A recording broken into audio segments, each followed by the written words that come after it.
ICT বইয়ের দ্বিতীয় অধ্যায়ের সবচেয়ে গুরুত্বপূর্ণ টপিক হচ্ছে টপোলজি।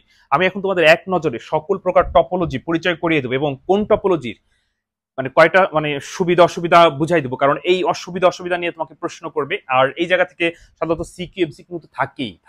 ওকে, একটু মনোযোগ সহকারে ক্লাসটি করো। আর এই প্রশ্নটা কিন্তু অনেক গুরুত্বপূর্ণ যে টপোলজি কাকে বলে। মনে রাখবা, একটি কম্পিউটারের সাথে আরেকটি কম্পিউটার, একটি কি বলি শোনো, একদম সহজ ভাষায় এরকম লিখে দিবা, একটি কম্পিউটারের সাথে আরেকটি কম্পিউটার জুড়ে দিয়ে যে নেটওয়ার্ক তৈরি করা হয় তাকে টপোলজি বলে। যে আমরা দেখতে পাচ্ছি একটা কম্পিউটারের সাথে আরেকটা কম্পিউটার জুড়ে দিলে যে নেটওয়ার্ক তৈরি হয় তাকে টপোলজি বলে। তো প্রত্যেকটা টপোলজির কিছু না সুবিধা অসুবিধা আছে। তো দেখা যাচ্ছে যে তোমাদের এই অবশ্যই তো এটা চিনতে হবে কোনটা কি টপোলজি, আমি বলে দিচ্ছি। তো এরকম দুইটা টপোলজির ছবি দেওয়া থাকবে, বলবে চিত্র 1 এবং চিত্র 2 এর মধ্যে কোনটা বেশি সুবিধাজনক বা কোনটা তুমি বেশি মানে তোমার কোনটা অনুযায়ী তুমি কাজ করবা, মতামত, এরকম প্রশ্ন থাকবে। তো সেই জিনিসটা তুমি এখনই বুঝতে পারবা। আর দ্বিতীয় অধ্যায়ের এই প্রশ্নগুলো হচ্ছে তোমার বিপদের সঙ্গী। ধরো পরীক্ষার হলে কোনো কারণে কোনো একটা অংশ যদি বেশি কঠিন মনে হয়, তখন সেই সময় এই থিওরি টাইপের প্রশ্ন তোমার সাহায্য করবে। আচ্ছা, তো টোটাল টপোলজি হচ্ছে 6 প্রকার: bus topology, ring topology, star topology, tree topology, mesh topology, আর এটা হচ্ছে হাইব্রিড বা কম্বিনেশন টপোলজি।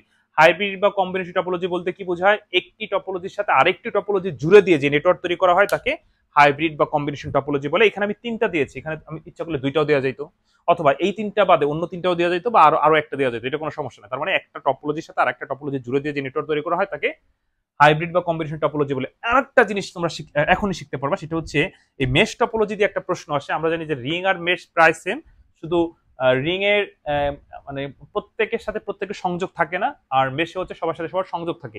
তো এখান থেকে একটা প্রশ্ন আসে যে এই এত এত ধরো 7-8টি কম্পিউটার থাকলে, ধরো 7টি কম্পিউটার থাকলে সংযোগ সংখ্যা কয়টা হবে, বা 10টি নোট থাকলে সংযোগ সংখ্যা কয়টা হবে, এরকম একটা প্রশ্ন আসে। তো ওইটা বের করার সিস্টেমটা আমি বুঝাই দিচ্ছি। এটা হচ্ছে বাস টপোলজি। বাস টপোলজির সুবিধা হলো 5টা, অসুবিধা হচ্ছে 4টি। সুবিধা কয়টা? 5টা, অসুবিধা 4টা। এখন আর রিং এ হচ্ছে সুবিধা 4টি, অসুবিধা 6টি। এখন ধরো তোমাকে এই দুইটা বললো যে বাস আর রিং এর মধ্যে কোনটা বেশি সুবিধা অসুবিধা ব্যাখ্যা করো, কারণ তুমি কি রিং কে বলবা বেশি না? এই জিনিসগুলো একটু তুমি স্ক্রিনশট দিয়ে রাখতে পারো, কারণ আমি যদি এখন প্রত্যেকটা সুবিধা অসুবিধা পড়ে শোনাই, এই ভিডিওটা অনেক বড় হয়ে যাবে। এই জন্য আমি এক নজরে সংক্ষেপে আইডিয়া ধারণা দিচ্ছি, যেন বিপদ আমি বলবো না তোমরা দ্বিতীয় অধ্যায় থেকে সিকিউ লিখবা। এটা হলো তোমার বিপদের সঙ্গী। মানে কোনো কারণে যদি না পারো, ওই নিজের মতো করে একটু আইডিয়া থাকলে কিছু না কিছু লিখে চলে আসতে পারতা, কারণ সাদা খাতা তুমি জমা দিবা না, তুমি 5টা প্রশ্নের উত্তর করবা। তাহলে এই দুইটার মধ্যে কোনটাকে তুমি নির্বাচন করবা? বাস। আবার ধরো এই বাস আর স্টার দিয়ে তোমাকে প্রশ্ন করলো, বাস আর স্টারের মধ্যে কোনটা সুবিধা, তাহলে অবশ্যই স্টার বেশি সুবিধা, কারণ এখানে 5টা সুবিধা, এখানে 6টা সুবিধা। যেমন ধরো ট্রি আর মেশ, এটা দিয়ে বলবে না, কারণ এখানে সুবিধা অসুবিধা সমান সমান। তোমাকে বলবে হয়তো বাস আর ট্রি সুবিধা মানে কোনটা বেশি ভালো, তখন তুমি কি করবা বলো তো? এখানে 5টা সুবিধা, এখানেও 5টা সুবিধা, কিন্তু এখানে 4টা অসুবিধা, এখানে 2টা অসুবিধা, অর্থাৎ বাসের চেয়ে ট্রি ভালো। ওকে, তো যে জিনিসটা বলছিলাম যে এই তোমার রিং টপোলজি আর মেশ টপোলজি প্রায় একই, কিন্তু এটার ভিতরে হলো সংযোগ সংখ্যা থাকে আর এটা থাকে না। তো যেমন ধরো আমি যদি এরকম দিই, এটা কিন্তু মেশ হয়ে গেল। এখন এখানে কয়টা সংযোগ আছে তুমি কেমনে গুনবা? এর একটা সূত্র আছে, সূত্রটা হলো n মাইনাস, সূত্রটা হচ্ছে n ইন্টু n-1 ভাগ হচ্ছে 2। n মানে হচ্ছে নোট সংখ্যা, কম্পিউটার সংখ্যা। তো এখানে ধরো 4টা কম্পিউটার আছে, 4 ইন্টু 4 মাইনাস 1 ভাগ হচ্ছে 2। এটাকে ক্যালকুলেশন করলে কত হবে? না 4 12, 12 2 দিয়ে ভাগ করলে 6।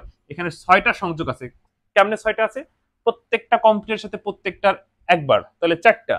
এই কম্পিউটার আর এই কম্পিউটার একবার, এই কম্পিউটার আর এই কম্পিউটার একবার, তাহলে আরো 2টা, তাহলে কয়টা হলো? 6টা।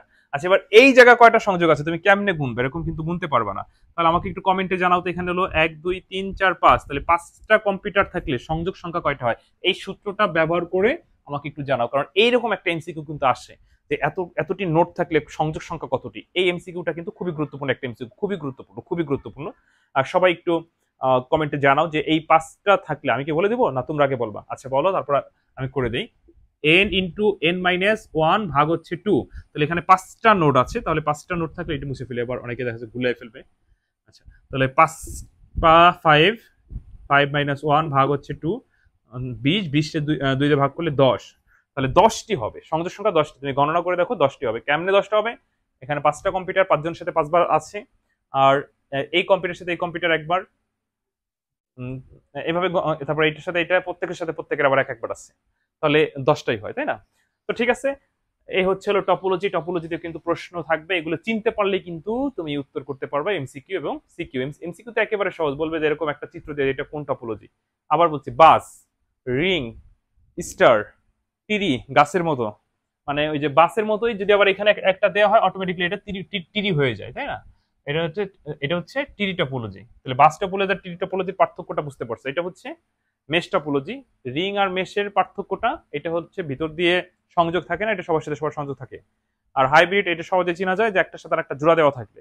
আর স্টার তো চেনাই যায়, সেই আকাশের তারা। ওকে, তো ঠিক আছে, শেষ মুহূর্তে এসে তোমাদের এইভাবে সাহায্য করার চেষ্টা করতেছি। তোমরা একদম বিচলিত না হয়ে, ভয় না পেয়ে আস্তে আস্তে করে ঠান্ডা মাথায় প্র্যাকটিস করতে থাকো, অনেক ভালো পরীক্ষা দিতে পারবা। সবার জন্য শুভকামনা রইল। আল্লাহ হাফেজ।